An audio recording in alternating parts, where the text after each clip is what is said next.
The NFL trade deadline is just 13 days away, and with the Bengals on a bye week and at 3-3 following back-to-back wins, it's the perfect time to look at dream trade scenarios, unrealistic ones, and the most realistic because yes, the Bengals may not always make mid-season deals, but they have done it in the past, and this year could be the year it happens. Let's get into the candidates right now.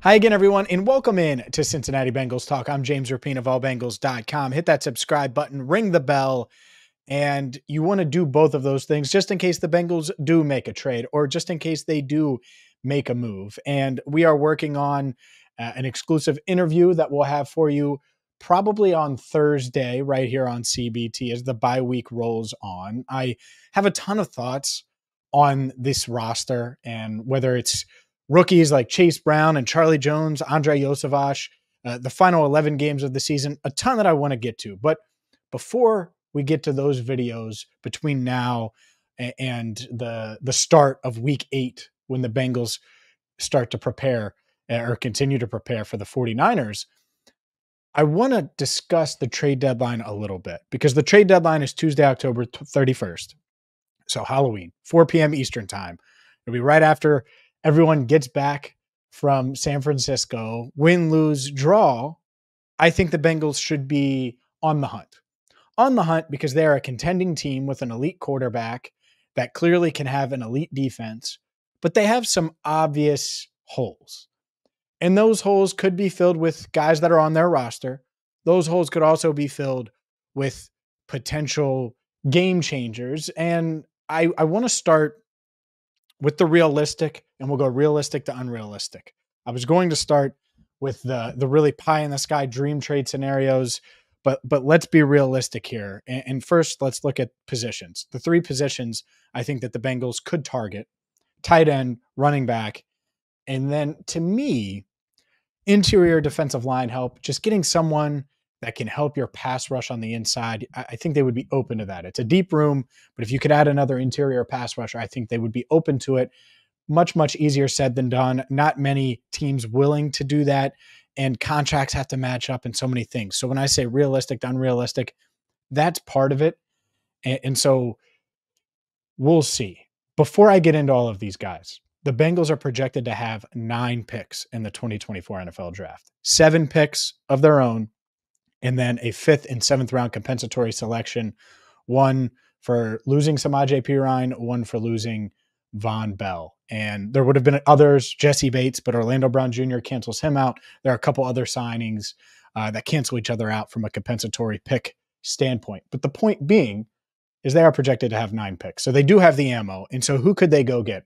To me, I look at the teams that are struggling the most. I'm not going to hit every single player that's probably on your list. Feel free to leave them in the comments. But to me, the 3 realistic options are at tight end and running back. There's 2 tight ends, and they're both in New England. To me, Mike Gesicki and Hunter Henry make too much sense. Veterans, proven in the league, give you a real pass-catching threat at tight end. And to me, they would probably prefer Hunter Henry over Gesicki. That's fine. Gesicki is in the he signed a 1-year deal with the Patriots. Hunter Henry is in the final year of his deal with New England. The Bengals have made deals with the Patriots before. There's plenty of long history of deals between Mike Brown and Bill Belichick. I think that's a call you make and you say, hey, what's it going to take to get Hunter Henry?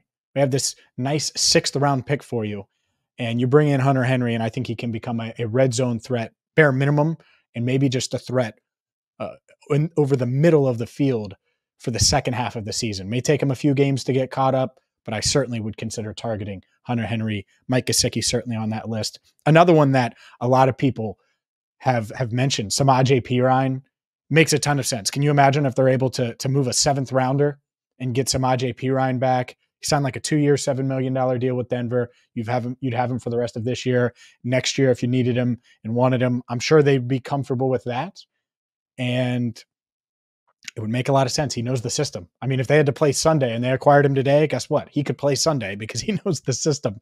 Those are the three realistic trade candidates. If I had to give a list, those would be the three where I'd say, man, I could see the Bengals making a move for one of those three guys. It makes sense.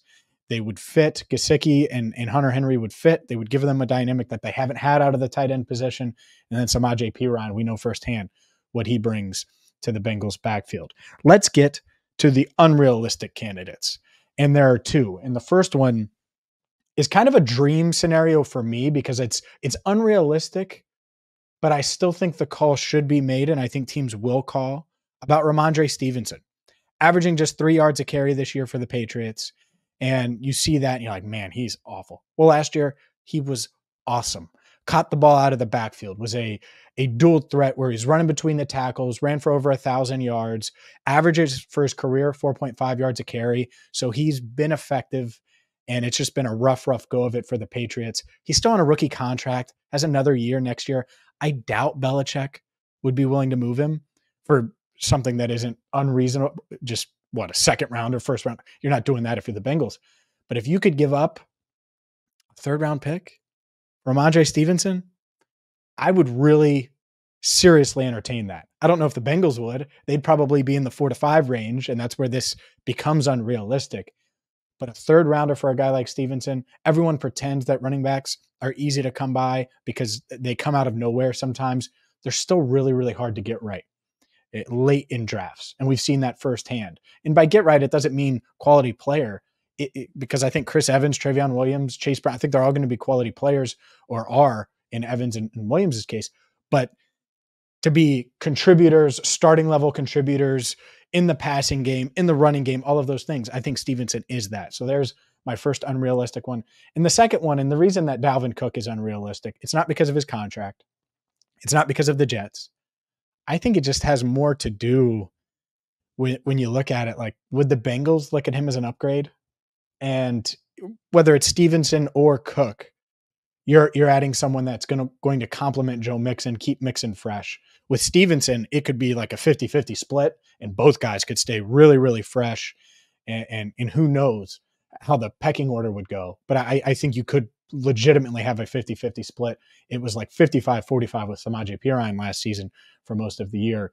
And then a guy like Cook, I mean, he's kind of like their third back at times in New York. So he could be your second back here. Obviously, same draft class as Joe Mixon. I think it fits. I just don't think the Bengals would view him as a huge upgrade. And so they would probably say no to that one.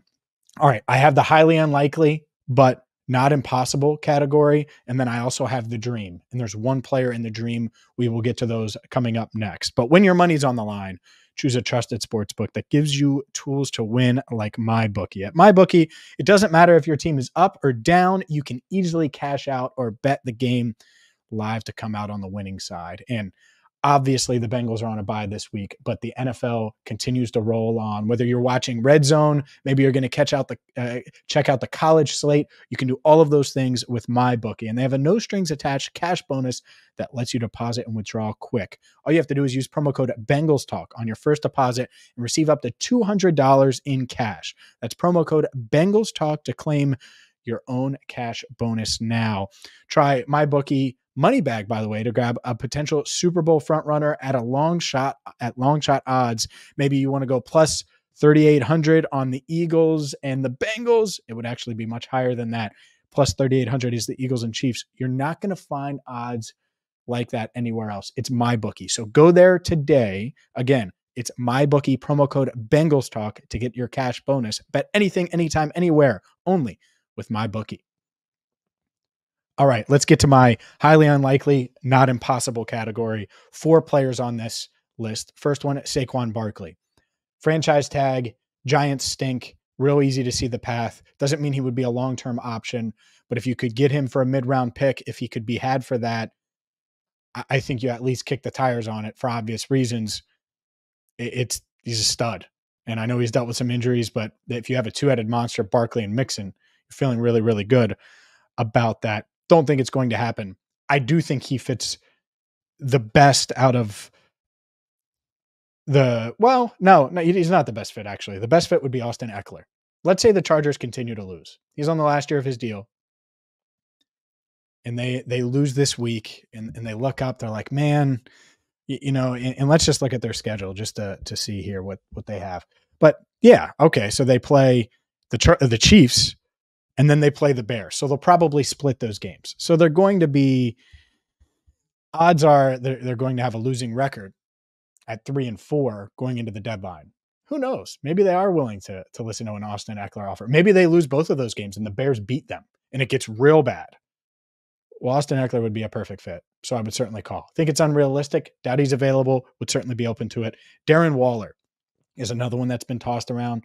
I know there was an analyst out there. I forget which site did it, so I don't want to give the wrong attribution, but said that Darren Waller should be the trade target. And here's why he's not going to be the target. Because I get the fit. I totally do.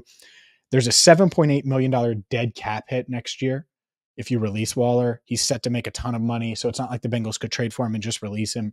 He has a long-term deal. They're not going to want to take on that dead money next year. It's just not going to happen. And I don't blame them, by the way, especially with guys like Hunter Henry, Mike Gesicki potentially available. And then the last one's Derrick Henry. I don't love the fit, and I think it's unrealistic, but could he give you a little burst in that backfield? And by burst, I mean, just an extra gear at times, give you some of those explosive runs that we haven't seen. Well, of course, we know Derrick Henry is capable of doing that. He's good in short yardage as well.